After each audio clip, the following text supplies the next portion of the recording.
നിങ്ങൾക്കറിയില്ല ഈ കല്ലുവെച്ച ഹൃദയം എന്ന് പറയുന്നത് നിങ്ങളെക്കാൾ കൂടുതൽ കരയുന്നവർ ഞങ്ങളാണ്. പക്ഷെ ഞങ്ങൾ കരയുന്ന ആർക്കും നിങ്ങൾ കാണില്ല, ഞങ്ങൾ കാണിക്കില്ല. അത് നമുക്ക് കരയണമെന്ന് തോന്നുന്ന സമയത്ത് പോലും പലപ്പോഴും നമ്മൾ നമ്മുടെ ആ കവചം, ആ മിലിറ്ററി കവചം വെച്ചിട്ട് അകത്ത് കരഞ്ഞുകൊണ്ട് ചിരിച്ചുകൊണ്ട് ചില ഗൗരവം പിടിച്ചുകൊണ്ട് നിൽക്കുന്നതാണ് പട്ടാളക്കാരനെന്ന് പറയുന്നത്. അല്ലെങ്കിൽ പട്ടാളക്കാരൻ്റെ മനസ്സ് വളരെയധികം സോഫ്റ്റാണ്.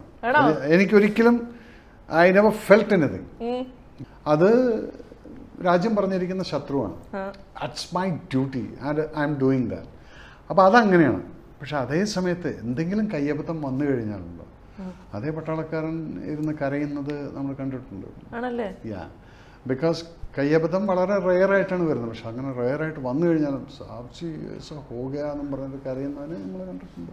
അത് നിങ്ങൾ കാണില്ല. അതുകൊണ്ട് കയ്യബദ്ധം അല്ലാതെ നമ്മളുടെ വീട്ടിലെ കാര്യങ്ങൾ ഓർത്തോ, നമ്മുടെ പേഴ്സണൽ അറ്റാച്ച്മെന്റിന്റെ കാര്യങ്ങളൊക്കെ ഓർത്തിട്ടൊക്കെ അവരെയൊക്കെ ഭയങ്കരമായിട്ട് മിസ് ചെയ്യുന്ന അങ്ങനെയൊക്കെ ഓർത്ത് കരയാറുണ്ടോ? അങ്ങനെയുള്ളൊരു കരച്ചിൽ ഉണ്ടാവില്ല.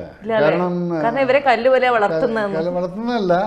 ഇപ്പൊ ഭാര്യയെ മിസ് ചെയ്യുന്നു, അല്ലെങ്കിൽ മകനെ മിസ് ചെയ്യുന്നു, കുട്ടികളെ മിസ് ചെയ്യുന്നു. അത് ലോവർ ലെവലിലൊക്കെ ചിലപ്പോൾ നമുക്ക് തോന്നുമായിരിക്കും. പക്ഷേ as an officer you are responsible for others.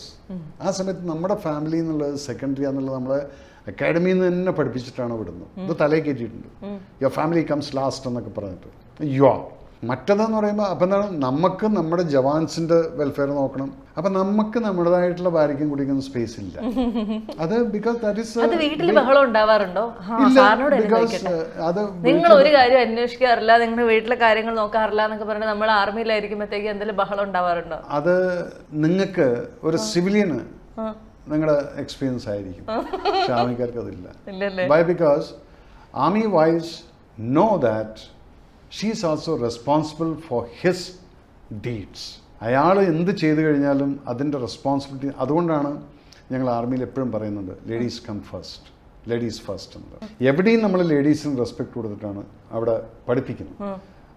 ഒരു പാർട്ടിയാണെങ്കിലും ശരി, ഇപ്പം ഡൈനിങ് ടേബിളിൽ ഡിന്നർ റെഡി എന്ന് പറഞ്ഞു കഴിഞ്ഞാൽ പാർട്ടിക്കകത്തുള്ള ലേഡീസ് എല്ലാവരും, അത് ജൂനിയർ മോസ്റ്റ് ലേഡി ആയിരിക്കും. ഒരു സെക്കൻഡ് ലെഫ്റ്റനന്റിലെ ലേഡി പോലും കഴിച്ചിട്ടാണ് ഒരു ജനറൽ പോലും പ്ലേറ്റ് എടുക്കുന്നത്.